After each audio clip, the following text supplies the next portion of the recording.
Hello guys, welcome back to another video off advance calculus.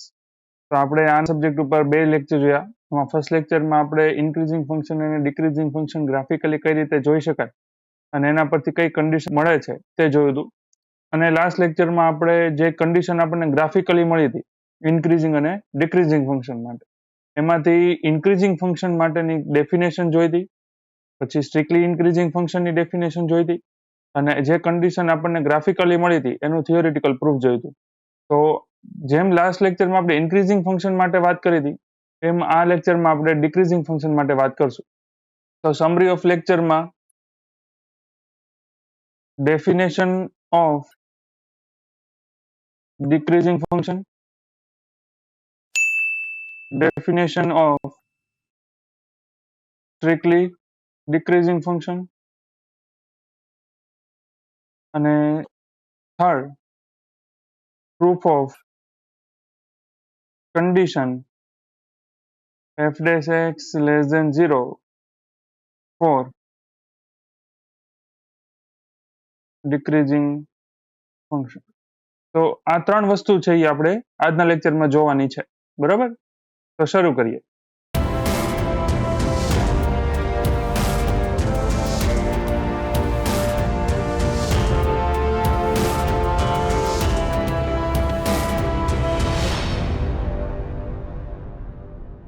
તો પહેલા જોઈએ definition of decreasing function.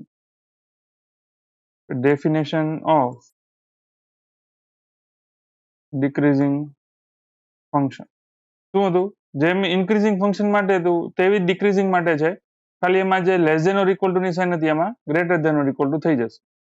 બરાબર, let f from r to r d subset r be well defined function and x1 x2 belongs to d for if x1 less than or equal to x2, that implies f of x1 greater than or equal to f of x2, then function is called decreasing function over d. જો શું કહે છે કે x1 કરતા x2 મોટું છે. બરાબર, જો આપણે ગ્રાફિકલી જે આ રીતે જોયું તો એમાં કે જો આ ગ્રાફ હોય તો જો x1 ની વેલ્યુ વધે તો y ની વેલ્યુ શું થવી જોઈએ? ઘટવી જોઈએ. તો જો x1 અહીંયા છે, x2 અહીંયા છે, તો આની વેલ્યુ વધી એટલે કે x1 કરતા x2 મોટું થઈ ગયું. તો શું થયું? ફંક્શન ની વેલ્યુ જો ઘટે છે, x1 ની વેલ્યુ અહીંયા ક્યાંક હતી, અહીંયા થઈ ગઈ, એટલે આ ફંક્શન ની વેલ્યુ ઘટી ગઈ. તો એ ફંક્શન કેવું કહેવાશે? ડિક્રીઝિંગ ફંક્શન કહેવાશે. બરાબર, આપણે આ ગ્રાફિકલી રિપ્રેઝન્ટેશન છે એ ફર્સ્ટ લેક્ચરમાં આપણે જોયું છે. હવે જોઈએ second definition, definition of strictly decreasing function. એ શું કહે છે? Let f from r to r and d subset r be a well defined function and x1 x2 belongs to d if x1 less than x2, that implies f of x1 greater than f of x2, then function is called strictly decreasing function. તો આમાં કઈ રીતે change આવે છે? જેમાં increasing માટે તો એ રીતે જ આવશે. જો હું ગ્રાફિકલી રિપ્રેઝન્ટેશન કરું તો તમને આઈડિયા આવી જશે. જો અહીંયાથી આ રીતે ડિક્રીઝ થયું, પછી અહીંયાથી આ રીતે થયું, ને અહીંયાથી આ રીતે. જો ફંક્શન ડિક્રીઝિંગ જ છે અને એક આ રીતે છે. બરાબર, તો હવે તમે જોશો આ વેલ્યુથી આ વેલ્યુ આગળ ફંક્શન છે એ શું થાય છે? ડિક્રીઝ થાય છે. પણ આ વેલ્યુથી આ વેલ્યુ આગળ ફંક્શન છે એ કોન્સ્ટન્ટ લે છે. એટલે કે x1 થી x2 તો વધે જ છે, પણ ફંક્શન કેવું થઈ ગયું, ઇક્વલ થાય છે. એટલે જો જ્યારે ડિક્રીઝિંગ ની વાત હતી ત્યારે અહીંયા ઇક્વલ ટુ ની સાઇન આવતી હતી, પણ જ્યારે સ્ટ્રિક્ટલી ડિક્રીઝિંગ ની વાત હશે ત્યારે અહીંયા ઇક્વલ ટુ આવશે નહીં. એટલે કે ફંક્શન ની વેલ્યુ છે એ સેમ રહેતી નથી. બરાબર. તો જો આ જે ફંક્શન છે અહીંયાથી આ રીતે ગયું, પછી અહીંયા કોન્સ્ટન્ટ રહીને અહીંયા ડાઉન ગયું, એટલે આ ડિક્રીઝિંગ ફંક્શન થયું. બરોબર, કારણ કે અહીંયા ઇક્વલ ટુ ની સાઇન આવે છે, અહીંયા આ વેલ્યુ આગળ ફંક્શન અને આ વેલ્યુ આગળ ફંક્શન કેવા છે, સેમ છે. અને આ જે ગ્રાફ છે એ અહીંયાથી x1 થી હું જાઉં x2 તરફ, તો ફંક્શન છે એ ડિક્રીઝ જ થાય છે, ક્યાંય એમના ફંક્શનની વેલ્યુ સેમ આવશે નહીં. જેમ આ ઇન્ટરવલમાં આવતી હતી એ રીતે આવશે નહીં. એટલે આ ફંક્શન છે એ સ્ટ્રિક્ટલી ડિક્રીઝિંગ થઈ ગયું, અને આ ફંક્શન કેવું થઈ ગયું, ડિક્રીઝિંગ ફંક્શન થઈ ગયું. બરાબર, આ જે છે એ આઈડિયા છે સ્ટ્રિક્ટલી ડિક્રીઝિંગ અને ડિક્રીઝિંગમાં ગ્રાફિકલ રીતે. હવે જે આપણે કન્ડિશન લાસ્ટ લેક્ચરમાં પ્રૂવ કરી હતી એનું અહીંયા થિયોરેટિકલ પ્રૂફ મેળવવાનું છે. તો એનું સ્ટેટમેન્ટ લખું છું, f from r to r d subset r and f is differentiable function over d if f dash x less than 0 for every x belongs to d, then prove that f is strictly decreasing function. બરાબર, અહીંયા strictly ડિક્રીઝિંગ શું કામ આવ્યું, કારણ કે અહીંયા equal to ની sign નથી. જો ઇક્વલ ટુ ની સાઇન આવે તો અહીંયા શું આવશે, ખાલી ડિક્રીઝિંગ ફંક્શન આવશે. પણ અહીંયા શું છે, સ્ટ્રિક્ટલી ડિક્રીઝિંગ, કારણ કે અહીંયા ઇક્વાલિટીની સાઇન નથી. તો પ્રૂફ જોઈએ. તો પહેલા તો કઈ કઈ વસ્તુ ગિવન છે, તો કે f છે એ r ટુ r નું ફંક્શન છે, d છે એ સબસેટ r છે, અને f છે એ ડિફરન્શિયેબલ છે ક્યાં, d માં. અને એક આ કન્ડિશન પણ આપી છે કે f dash x છે એ લેસ ધેન 0 છે, કોની માટે, તો કે બધા જ એલિમેન્ટ ઓફ d માટે. તો આપણે પ્રૂવ કરવાનું છે કે ફંક્શન છે એ સ્ટ્રિક્ટલી ડિક્રીઝિંગ થાય. તો સ્ટ્રિક્ટલી ડિક્રીઝિંગ ની કન્ડિશન શું હતી, x1 less than x2, that implies f of x1 greater than f of x2. જો હું આ બતાવી દઉં તો આ ફંક્શન છે એ સ્ટ્રિક્ટલી ડિક્રીઝિંગ થઈ જશે. તો મારે આ બધી જે કન્ડિશન છે એના પરથી મારે આવું પ્રૂવ કરવાનું છે. તો શરૂ કરીએ. પહેલા તો જે ગિવન છે હું બધું અહીંયા લખી દઉં છું. given f from r to r d subset r, f છે r to r નું ફંક્શન છે, d subset r છે. તો કોઈક હું બે એલિમેન્ટ x1 અને x2 એ કેમાંથી લઉં છું, d માંથી લઉં છું. d છે એ સબસેટ r છે, એટલે કે x1 અને x2 પણ રિયલ નંબર થઈ ગયા, અને રિયલ નંબરની હું કમ્પેરિઝન કરી શકું કે એક નંબર નાનો છે ને એક નંબર મોટો છે, વેર x1 લેસ ધેન x2. હવે આપણે કમ્પેરિઝન કરીએ કે x1 કરતા x2 છે એ મોટો છે. હવે બીજું શું ગિવન છે, and given that f is differentiable over d, એટલે કે d ના બધા જ પોઈન્ટ આગળ ફંક્શન નું ડેરિવેટિવ એક્ઝિસ્ટ થાય છે, and f dash x less than 0 આ પણ given છે, કોની માટે, તો કે for every x belongs to d, એટલે કે d ના બધા જ એલિમેન્ટ માટે. હવે આના પરથી શું given છે, f is differentiable over d. હવે as હું આ x1 થી x2 છે આ ઇન્ટરવલ લઉં તો એ સબસેટ d થશે, અને એ સબસેટ શું થશે, r થશે.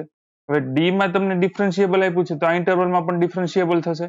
બરાબર, તો એના પરથી લખું છું, as f is differentiable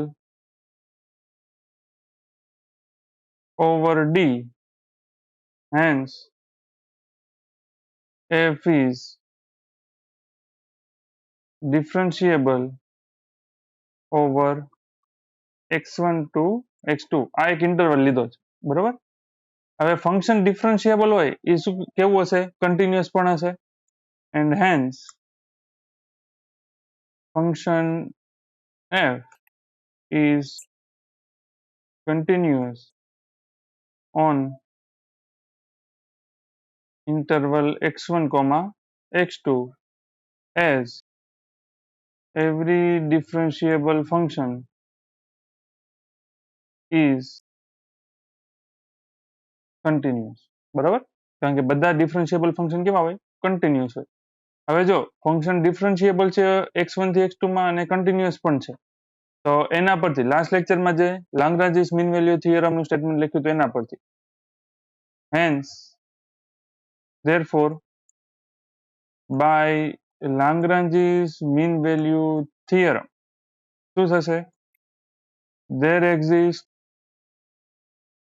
at least one c belongs to x1 comma x2 such that f dash of c is equal to f of x2 minus f of x1 upon x2 minus x1. હવે given છે, શું given છે?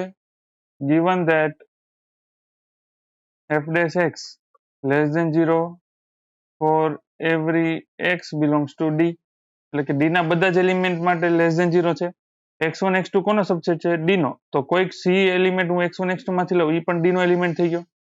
તો એના પરથી આમ પણ લખાશે f dash c less than 0 for every c belongs to x1 x2 subset d.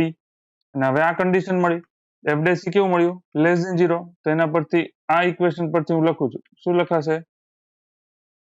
therefore f dash c is equal to f of x2 minus f of x1 upon x2 minus x1 less than 0. હવે x2 અને x1 છે equal નથી, કારણ કે આપણે x2 ને મોટો number કીધો છે, તો આ નોન ઝીરો નંબર આવશે, તો આ સાઈડ જશે તો 0 થઈ જશે. તો therefore f of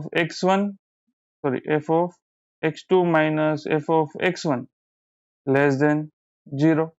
તો એના પરથી શું આવશે? f of x2 less than f of x1 where શું લીધું હતું? x1 કરતા x2 છે એ મોટો લીધો હતો, કે જો x1 કરતા x2 મોટો હોય તો ફંક્શનમાં કોણ મૂલ્ય મોટી આવે છે? f of x1 ની. કોની કરતા? f of x2 કરતા. કોની માટે? કે for every x1 x2 belongs to d, કારણ કે આ તો d ના જ એલિમેન્ટ હતા. તો જો આ કન્ડિશન કોની છે? ડિક્રીઝિંગ ફંક્શન ની. therefore f is strictly decreasing function over d. બરાબર, એટલે કે આ ફંક્શન છે કેવું થઈ જશે? સ્ટ્રિક્ટલી ડિક્રીઝિંગ, કારણ કે આ જે કન્ડિશન આપણી પાસે હતી એ શું થઈ જાય છે? અહીંયા સેટિસ્ફાય થાય છે. કઈ કન્ડિશન? એટલે ફંક્શન કેવું થઈ ગયું? સ્ટ્રિક્ટલી ડિક્રીઝિંગ થઈ ગયું. હવે જો આ થિયરમ તમને ખાલી ડિક્રીઝિંગ માટે પૂછાય તો ડિક્રીઝિંગ માટે અહીંયા શું આવશે? ઇક્વલ ટુ પોસિબલ થશે. બરોબર, એટલે અહીંયા less than or equal to આવશે. બાકીનું બધું સ્ટેમ અહીંયા છે, આ જે સ્ટ્રિક્ટલી લખ્યું છે એ આવશે નહીં. બરાબર, અને એની પછી આ પ્રૂફમાં બધી વેલ્યુ સેમ રહેશે, ખાલી એક અહીંયા ચેન્જીસ આવશે. ક્યાં? તો કે તમને અહીંયા f dash x છે એ less than or equal to given છે, અહીંયા પણ less than or equal to આવશે.